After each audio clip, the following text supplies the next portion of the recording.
Good afternoon, everyone. Thank you for attending today.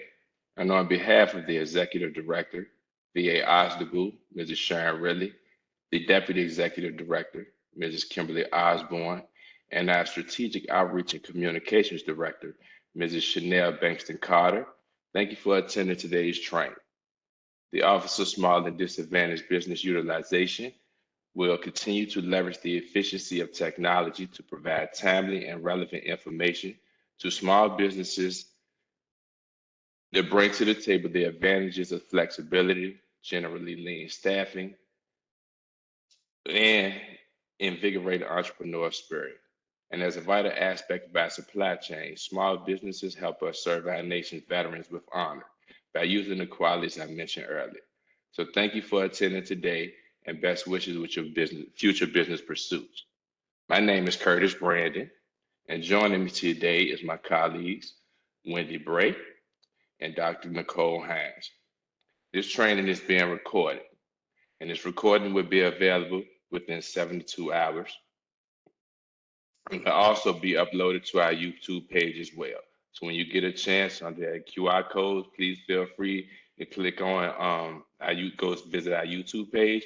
We offer other trainings that we have there as well, along with this trainer will be there as well.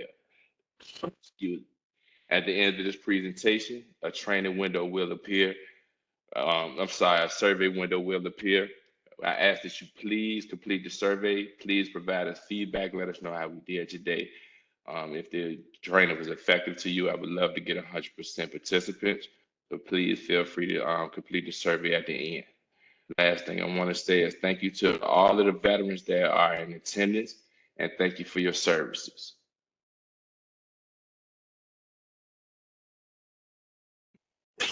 Excuse me.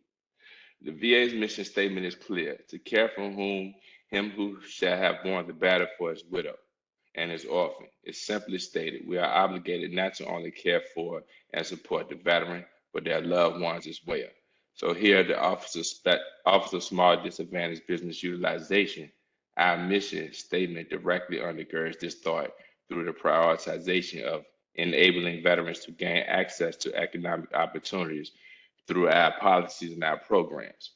So the strategic and communication statement directly ties into the VA 5 core values, and that the veterans and small businesses have earned our respect.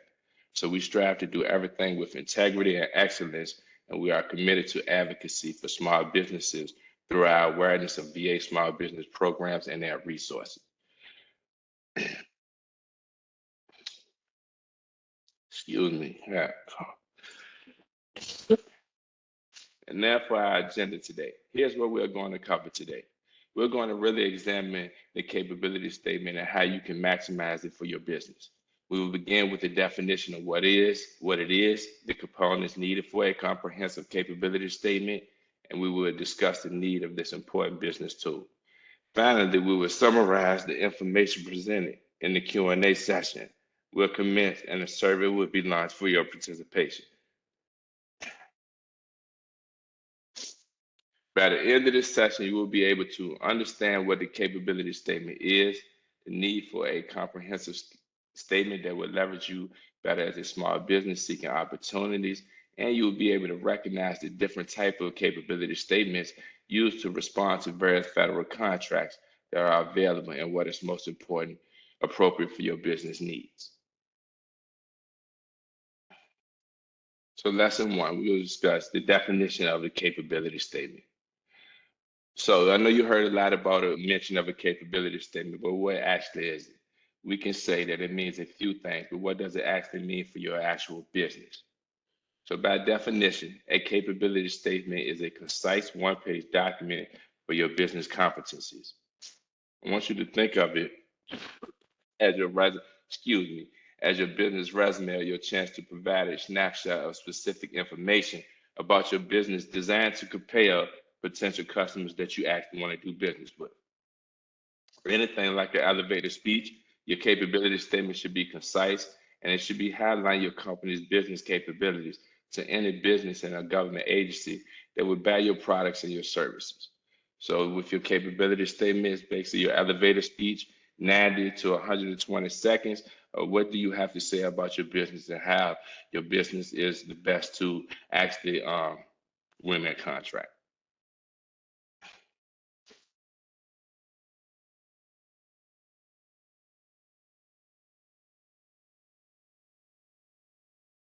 One second.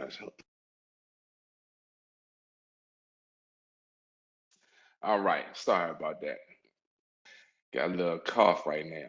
Your capability statement is a living document that will change depending on your targeted audience. So as your business changes, your capability statement will change as well. The same way with a personal resume. As you evolve in your job, you would change your resume around. Always keep one of the main copies of your resume, but you'll make sure that you keep editing it as you go, as you continuously gaining performance, as you continuously um, you know, advancing in, your business career, you continuously update those things. So you want to make sure that you have at least one capability statement when you are developing it. So once you develop your capability statement, well, before you develop it, make sure you have a master copy. And once again, as you tell into the government sector, projects or social side notice is needed. You want to save your document with your company's name. It is best that put this in PDF form, not Word form, not in PowerPoint. Make sure that you have a PDF copy.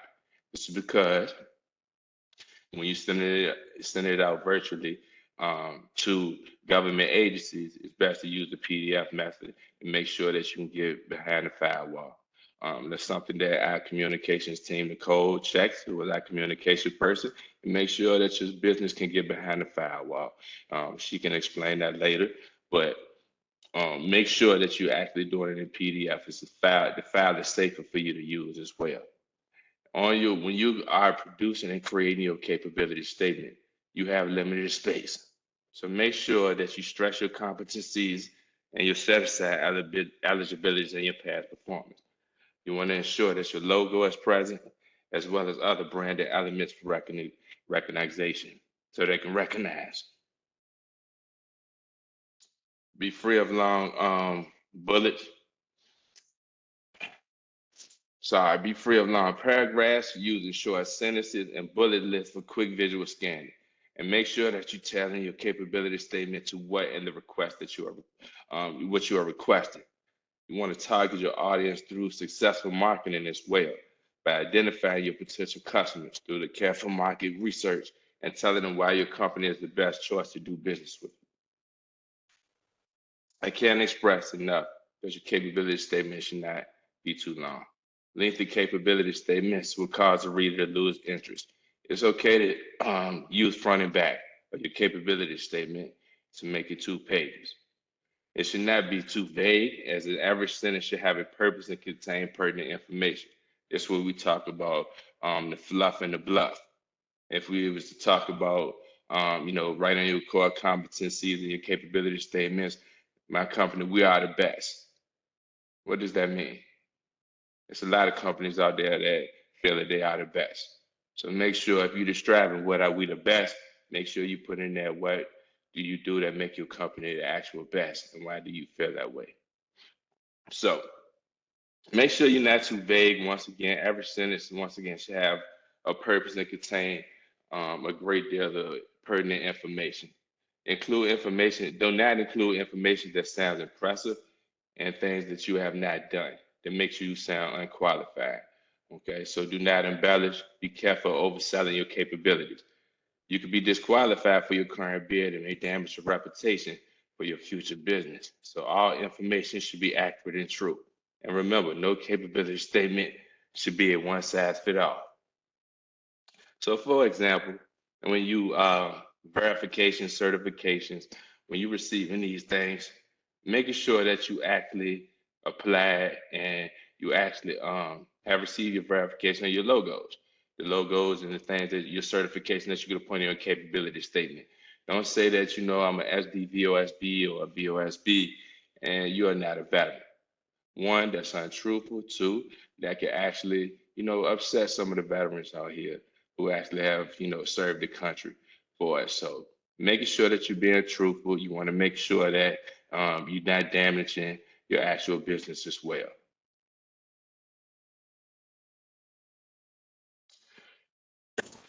You Now, for the capability statement, you want to ensure that it's current and inviting to the reader, specifically the procurement decision making.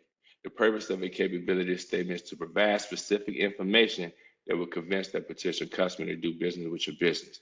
It's basically a business resume, and it should be concise and related to the needs of the agency you are targeting. So it is recommended to develop more than one, and I have included a screenshot of a sample capability statement.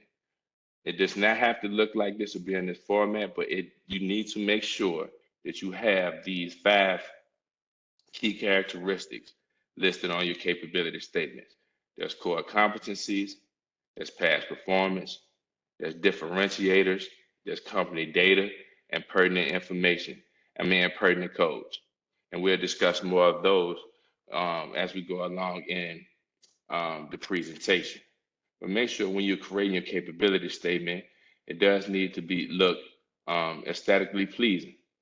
It doesn't have to just be, plain black and white, but you want to make sure that your font is correct. You want to make sure that your background, whatever you may use, that it is readable, is legible. So you don't want your background to overpower your actual capability statement with your core competencies, your past performances. So you want to make sure that it looks well, but it's just right to where it looks nice.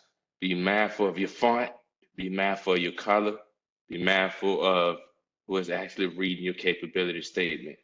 You never know who the excuse me, who the PDM may be reviewing your capability statement, and just be cognitive of everybody's eyesight. What you see may look different than what somebody else sees and reviews. So take that in consideration when you're actually creating your capability statement. And you're exactly right. You could be colorblind. I was known for a lot of studies have showed, it said that a lot of men was actually colorblind. I know how true it is, but I know when I was growing up, um, it was hard for me to read those numbers that was in those circles. So they had diagnosed with being colorblind at an early age, but I have no problem with reading colors. But just be mindful of actually what you're putting on your capability statement as far as your fonts and things like that.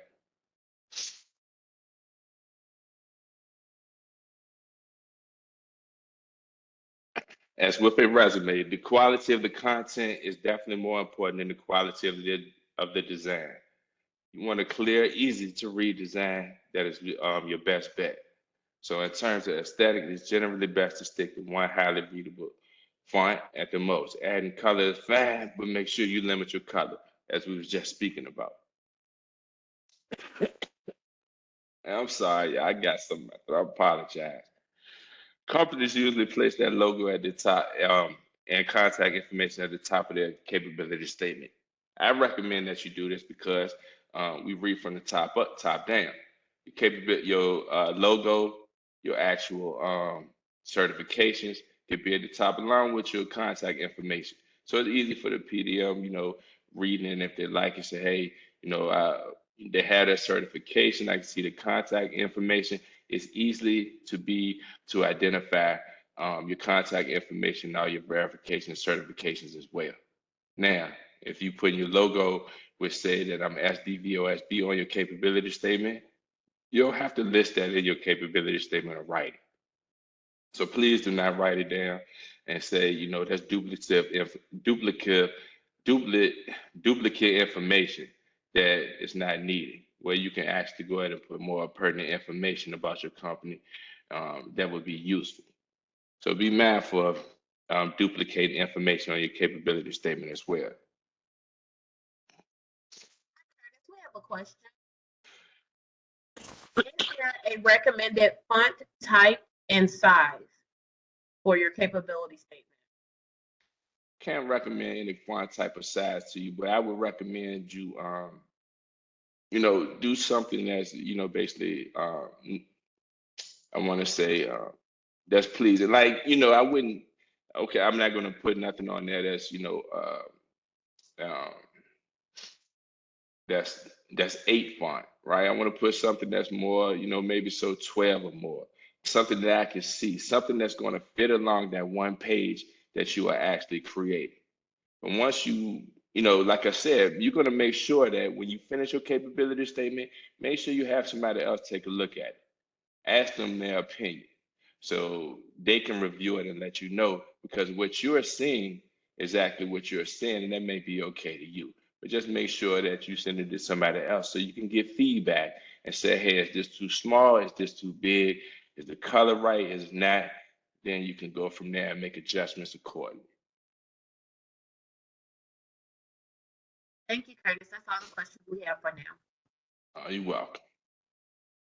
And to reiterate, a one-page statement is best, but it's not uncommon for companies to want to create two-page documents. But once again, I said do it front and back. And make sure when you are creating your capability statement, make sure you're not rambling or, once again, creating duplicative information. Because if you need to extend your capability statement, that is what your website is for.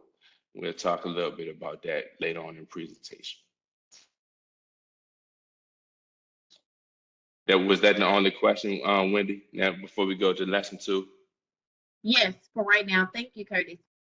Awesome, you're welcome. There are 3 different types of capability statement. Specifically, there are general, there's a target, and a sources sought. So this underscores the importance of a master copy that you could tell at any time. So let's compare the difference between the 3 types of statements, but we could start with the general one first.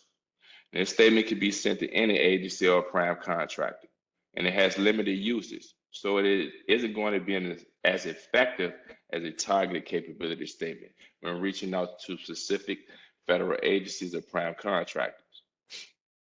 The targeted capability statement is the most effective capability statement you can craft.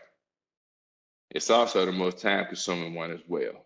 But this statement will be different for just about every opportunity you're trying to procure, because it would speak specifically to that opportunity and the actual agency or that prime contractor. So the goal in using this capability statement is to present your business as capable, effective, professional, and successful at doing the work you're trying to actually win. So tailoring your capability statement specifically to the agency or prime contractor you're attempting to win work from is an excellent way to display how different your company is from your competitors. Okay. Lastly, the sources sought capability statement is used to address a specific solicitation. You want to include keywords and terms from the solicitation in a capability statement and ensure required NAICS codes match what the federal government is seeking and soliciting. A capability statement and sources sought notice, the answer of the notice is actual self. It should outline exactly what information is needed and in what format. So when you're looking at the solicitation, you can making sure and look at it and say, my capability statement, does it align with actually what they're asking for? So take a look at those things. You'll have your master copy, and you will tailor your capability statement to actually what you're bidding for or looking for. Same way you would do a resume. If I was going out to, maybe do something else, drive trucks, what I want to tailor my resume to my performance of if I ever, drove trucks or anything of that nature, just for example. So you always want to tailor it to what you actually are trying to work for a bid in. And same way, if you was looking for a job, you're tailored it to the actual job that you're actually trying to obtain as well. Hi, Curtis. We have a question. Is it necessary to include a photo of yourself and or your team? I know this takes up space on one page, so would it be more important to include past and current contracts awarded instead? As far as the photos and your pictures, my recommendation would be to put that on your website. That's what your website is for. It's an extension. The most important information need to be on your capability statement is about what your business does. How can your business win this contract? How can my business help out with this mission that we're asking for, what we're asking for. You know, seeing pictures as far as my team and myself and stuff like that's fine, but those things can go somewhere else in your capability statement. If you are presenting before and after pictures, you know, saying if you're in the construction business, those are great. You can also list down, you know, if you had any past contracts as well, you can list those as well. But if you're going to list those down in your capability statement, making sure that you're explaining what was the beginning and what was the end goal, especially if you actually finish the contract successfully. And to make sure that you're describing on there, you know, one or two sentences, you know, this where it started and this was the end of it.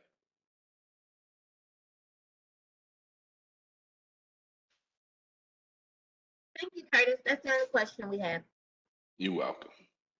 Last but not least, before we move on for the next slide, make sure you do not send your normal capability statement out, even as a secondary attachment when they're asking you to send it out for a solicitation. Okay? You do not want to hinder your ability to market your agency, or a decision maker state that because you did not follow instructions that you won't win that contract. So making sure that you're paying attention to details and following the instructions that I sent to you. Components of the capability statement. So we talked about the 5 components earlier. Second.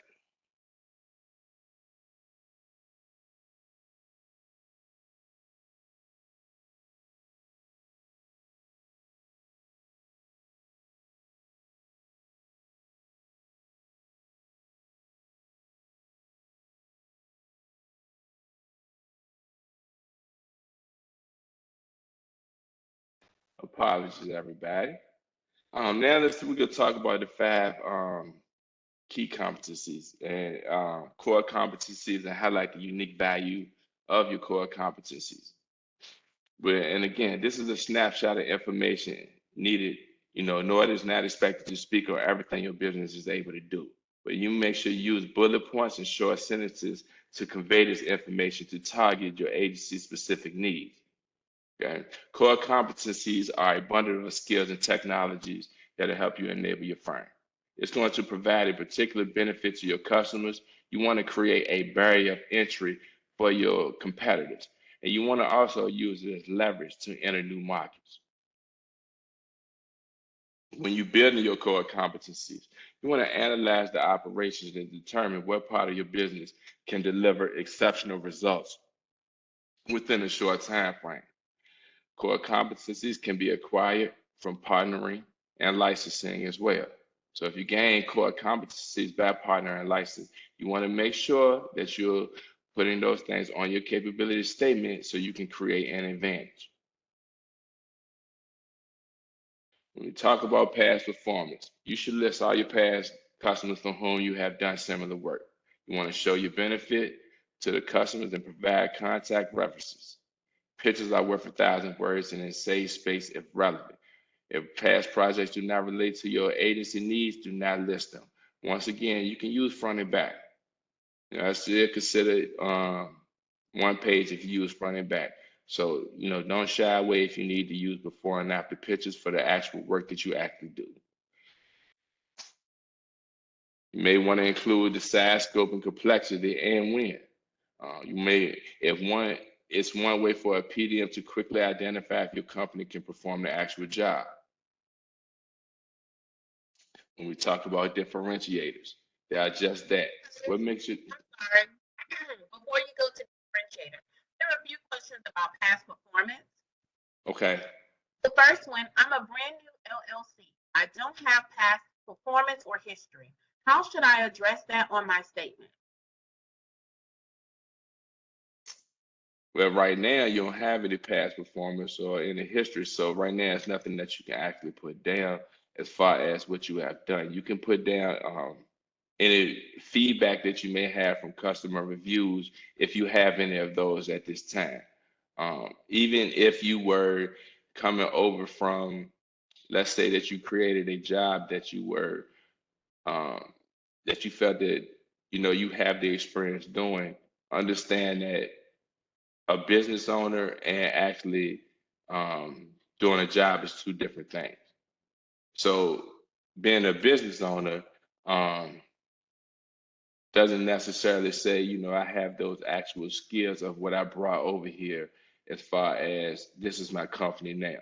So even though you may have been doing something in logistics, it's different than you doing something in logistics and coming over and actual being a business owner of your own logistics company. You can, you know, explain that you have some of the subject matter expertise, you know, which belongs in the core competencies, but it is kind of challenging, you know, to put anything in the past performance section over there because you don't even have any at this time. But once you gain that past performance within, you know, subcontracting teaming, and if you're interested in anything for our subcontracting, my colleagues, you can put the subnet address in the chat, then make sure that you actually, once you finish those things, you put those in your capability statement. So those are one of the best ways that you can actually gain past performance if you don't have any at this time. Thank you, Curtis. One of the things I like to say to the small businesses is that usually when you're starting a business, it's because you've had some personal experience working for other companies, where you've used those skills that you have, and now you're applying it to your small business. So in terms of you're saying, I don't have any past performance, think about that. You have past performance. You use those skills. Those businesses, they hired you for those skills that you brought to the table for you to assist that business in their mission goals, with them being able to increase their revenue for whatever it may be. And now you have decided to take those skills and move it over into your business, or those individuals that also work in your company. All those skills, it's inclusive in your business. And so now you want to be able to list that information on there. If you have that, you have absolutely no past performance, then yes. But do not discredit yourself from those the skills that you have been using for these 15, 20, 30 years. You just what I've noticed with a lot of small businesses is it's just you finding that way to word those different projects that you worked on and utilize those skills in your capability statement. Okay, Curtis, so we have another question. If I am wanting to do logistics and healthcare services under one company, should I have two separate capability statements for each one? Yes.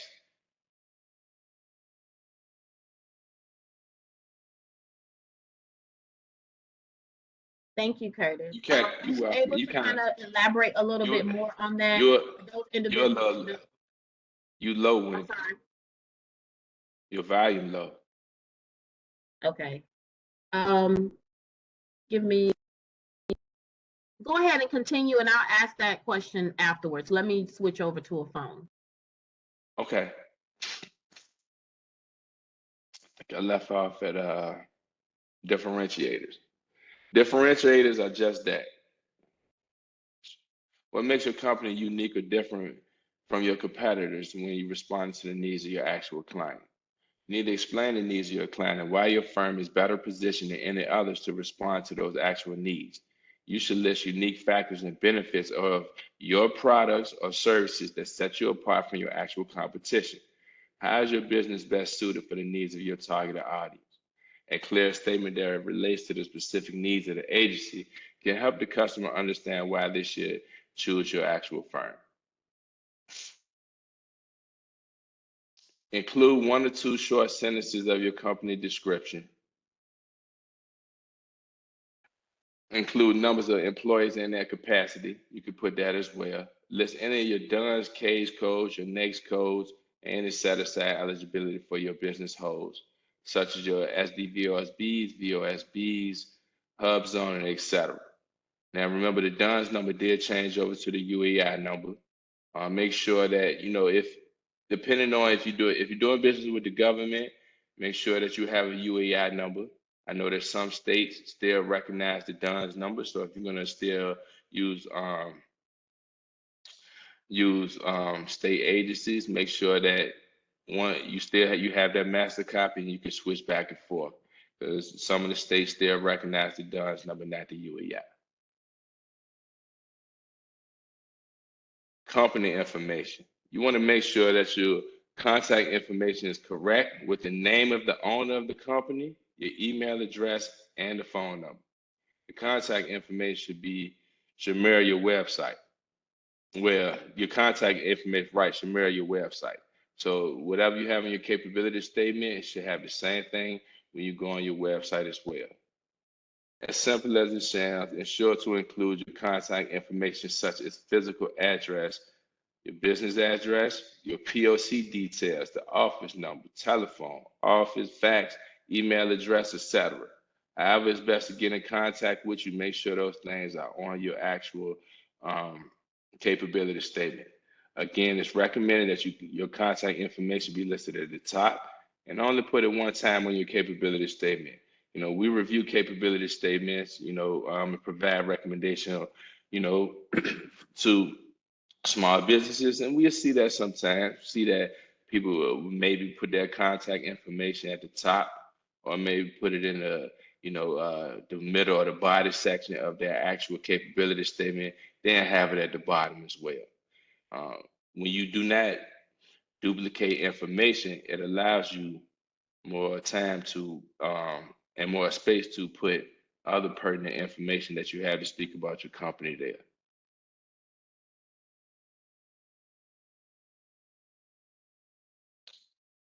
Now, I want everybody to take a look at this picture right here. And before we move to the next picture, can you just let me know what you see, what you think? You could type it in the Q&A or type it in the chat, but let me know what you see and what you think. I give everybody about 30 seconds to a minute.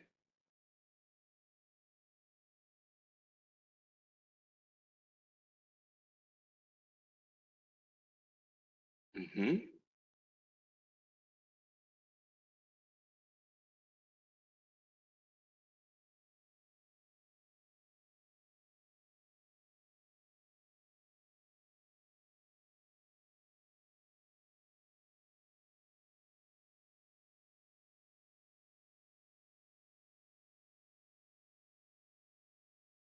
All right.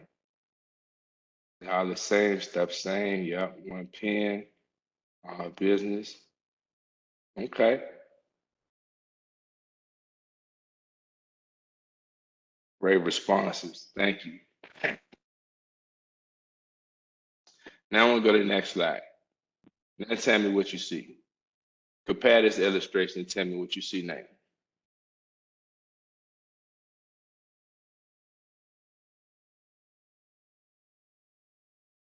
There you go. Right. Who stands out from the crowd? That'd be different. Somebody said a really bad suit. Yeah. Make sure you stand out. And when you do it, making sure you're doing your business. Because you want to be different from everybody else. I'm gonna give you a little story right quick. What I thought about, like, man, if you really into your business, then you into your competitors, you into what's going on. Hey, um, this is my competition right here. So, I just moved around a new subdivision maybe a couple of months ago, and you have certain businesses coming knocking the door, ask, do you want service? So I had this guy come over the other day. He said, hey, you know, I noticed I was, working on the cop house over there. And, I was getting up, spraying and making sure we're getting these insects and spiders and bugs. And, I noticed that you have dogs. So I know that, that's really important for, make sure the spiders and everything is not around the house lurking and things. And I can, come in and come outside. And, he gave me the whole 90-second, 120-second, elevator speech. And I was like, man, you're a good salesman because he said it quick. He knew exactly what he wanted to say.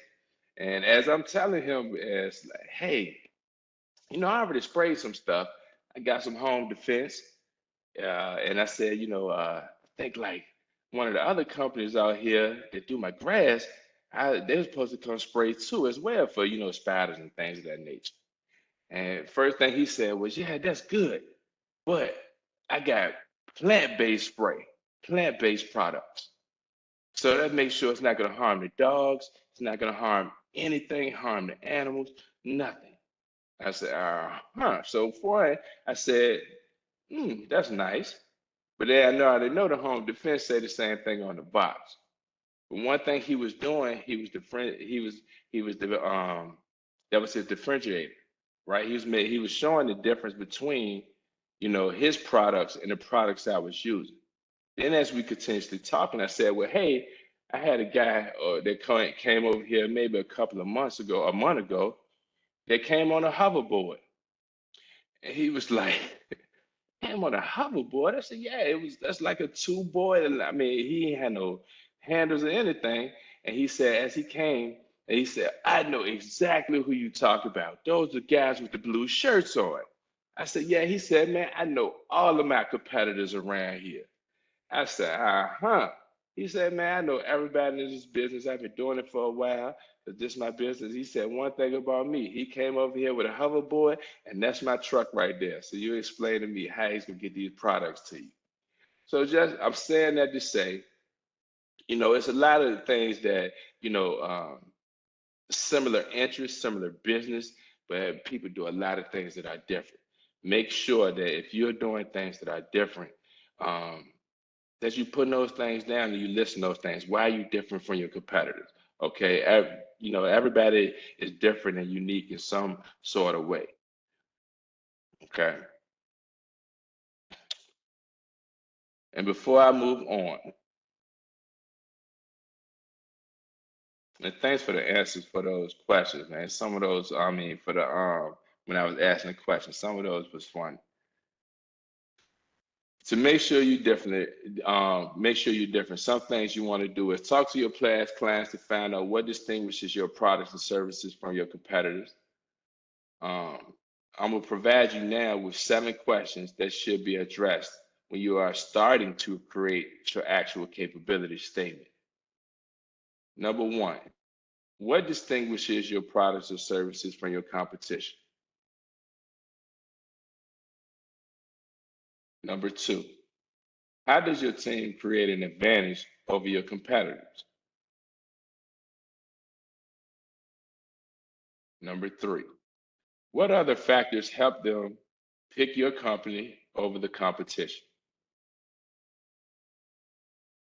Number 4, how is your company best suited for the needs of this agency? Number 5, what is it about your services that make you stand out from the rest? Number 6, what is it about your staff that give you the advantage over your competitor?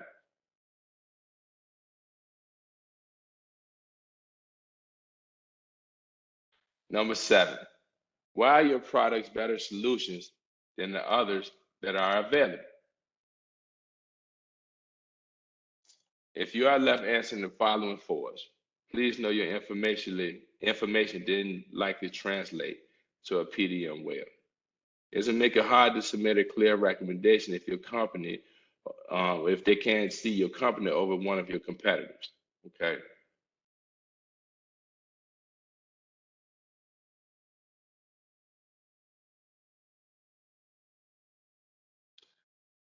Once you have developed your capability statement, you want to make enough copies that you can distribute.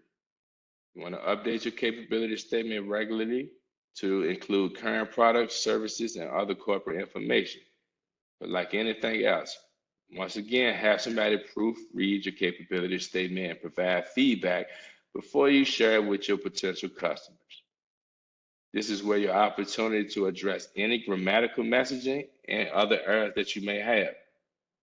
So ensure enough information is provided as you would an elevator speech, okay? Remember, an actually written capability statement will open doors to contracting opportunities in the federal government, and if it's worth the time and effort to make sure it's done right.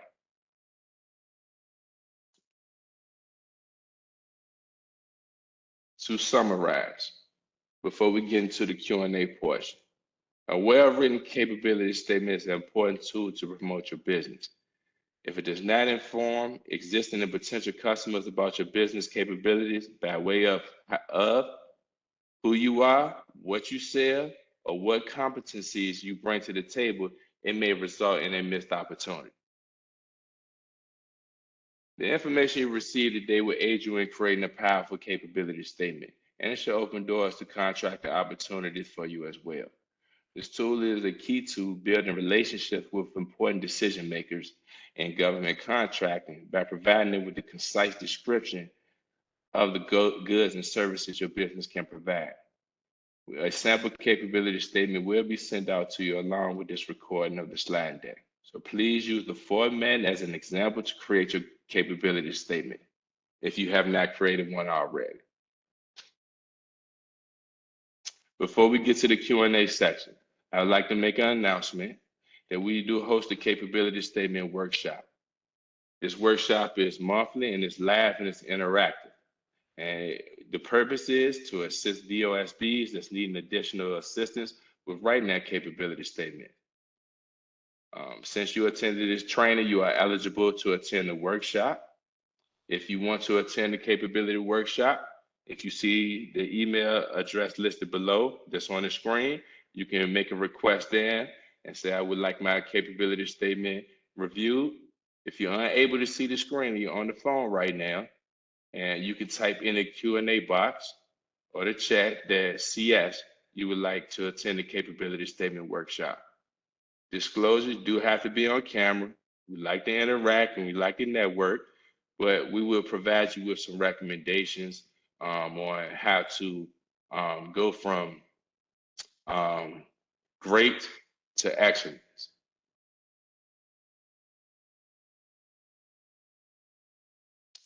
This next slide we was talking about, basically it's talking about the DUNS number transition to the UAI that started April 22nd. Once again, some states, if you're planning on doing business with certain states, they still recognize the DUNS number. So make sure that you still have, you obtain your UAI number that's found in SAM.gov to make sure if you're doing business with the federal government or doing business with the VA, that you please use your UAI number. This is our contact information page.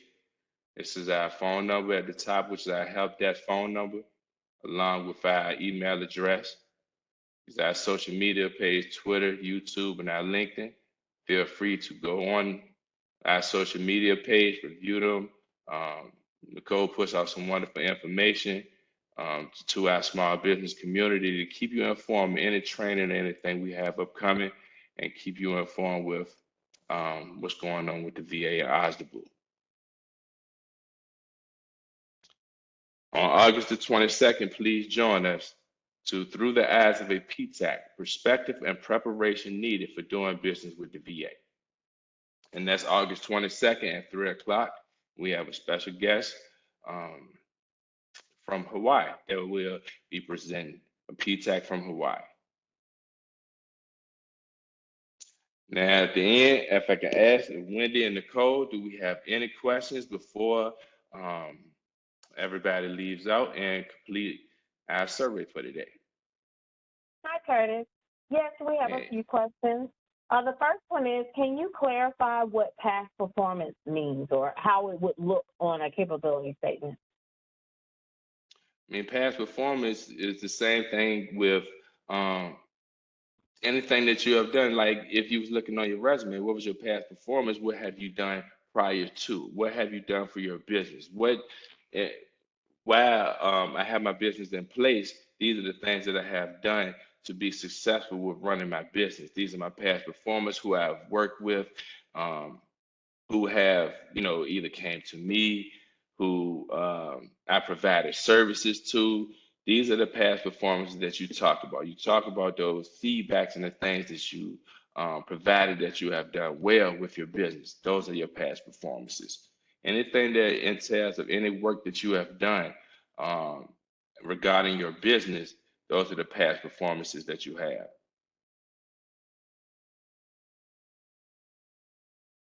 Thank you, Curtis. And everyone, you also want to make sure that when you're developing or writing your past performance, you're including how you benefit, how your business services or products benefited that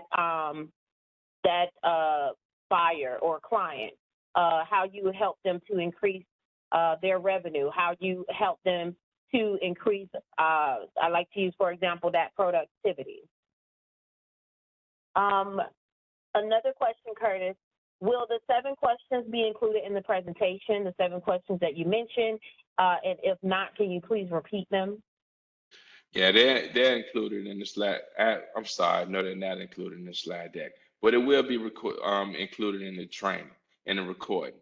Will that work for you? If not, let me know, and I will actually send you the questions myself. So if not, let me know in the chat if you don't mind going back to the recording, or just type in here your email address and say, can you please send me the 7 questions?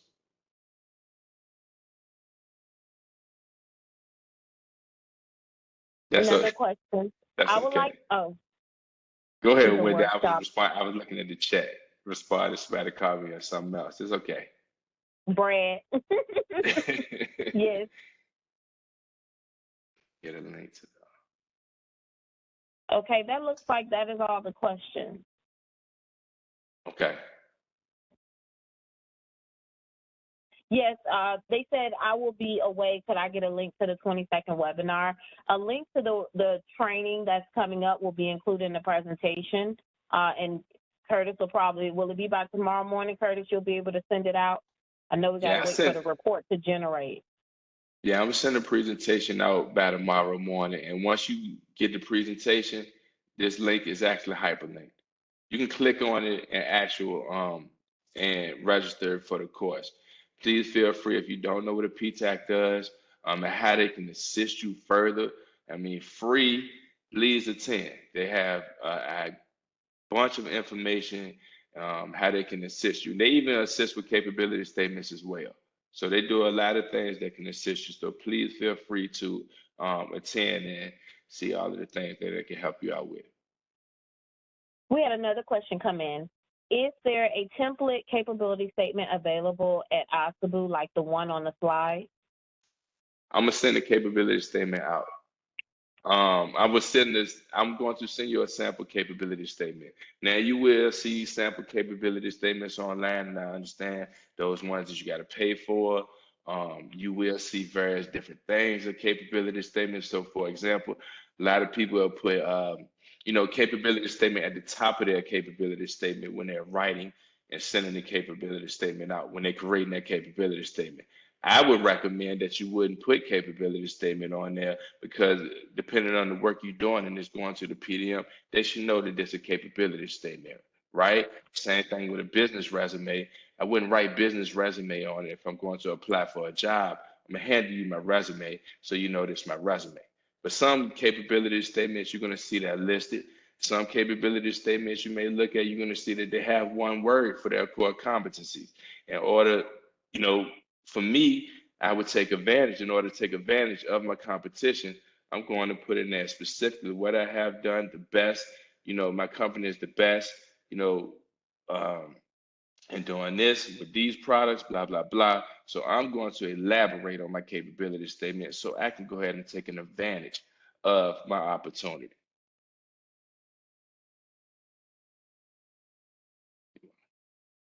Thank you, Curtis. I'm just checking one more time to see if we have any pending questions. I did see a pending question. There was a question on how does past performance work for subcontracting? If you have completed some subcontracting and you want to list that as past performance, you have to list that as a sub. So if you want to list that on your capability statement, make sure you're listing sub as your past performance. That you are a sub, that you were a sub. Thank you. You're welcome.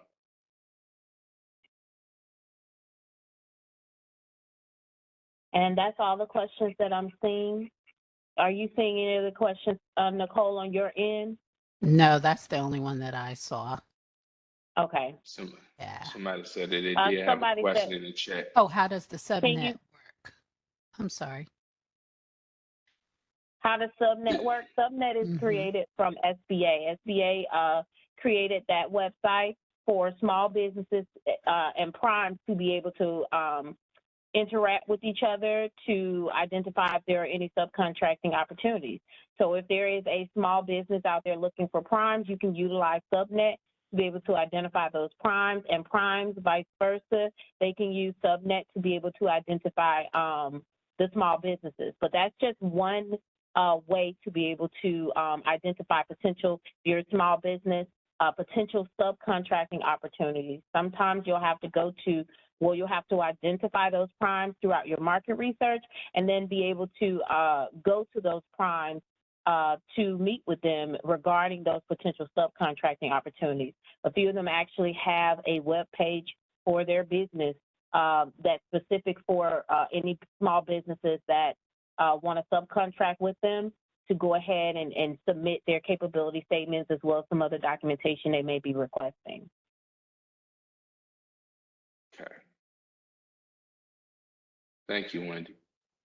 Oh, there was a question that said, how do you post your capability statement? So on SAM.gov, our view is different from the small business view. What we can do is reach out to someone in our AST team. They will be able to let us know how the view is on the small business side to be able to see how you can be able to do that. So Joe will get back in contact with you on that one. My question was, if the business is new, how do you write the past performance? Do I put in my personal experience or not? If you work for during logistics, if your business is for logistics and you work in the logistical office with the Army, and all those, you can list that on your past performance. Help me out here, Curtis. When you're listing it on your past performance, you're listing those skills, how you were able to assist the Army with being able to meet their mission or being able to increase their revenue, like, we mentioned earlier. So you can list that on there if you are applying those skills towards your business. Now, some people, they start brand new. They're just like, oh, this was a hobby of mine, never really worked in it, but that's something that I'm passionate about. Now I want to start my business in it, and do not have any experience. That's not something that we would recommend. But if you have those skills, you've been on that job, like I mentioned earlier, 15, 20, 30 years, you've been, developing processes, helping to increase your previous company's revenue by $5 million, or helping to decrease $5 million over the next 3 years. That information is what you want to be able to include in your past performance to show that your skills, you use that to be able, basically, you subcontracted with that company. You were a subcontractor. Your skills, they subcontracted your skills to be able to achieve their goal, whatever it may be. So, Rosalind, if that didn't answer your question, please let us know. Gotcha. Thank you, Wendy. As far as technical expertise, this is the same thing as just having expertise in anything that you're doing as your job. So, anything that I'm doing for my business, it matters subject matter expert with actually, running my business, making sure things are in order. So that's what we mean by being the actual technical expertise when you're saying on your core, when you talk about your core competencies on your capability statement. What technical work that I do that I'm an expertise with, to show on my business, this what I'm a master in this. So, I got this under control. You have to worry about this. I do this portion of it. I do this portion of it. Or if you have somebody there that is SME or technical expert that has technical expertise, you can put in there, this person has over 25 years. And this is the great work they do. They have provided, this type of, customer service, and you can go on from there. But that's what we mean by talking about technical expertise.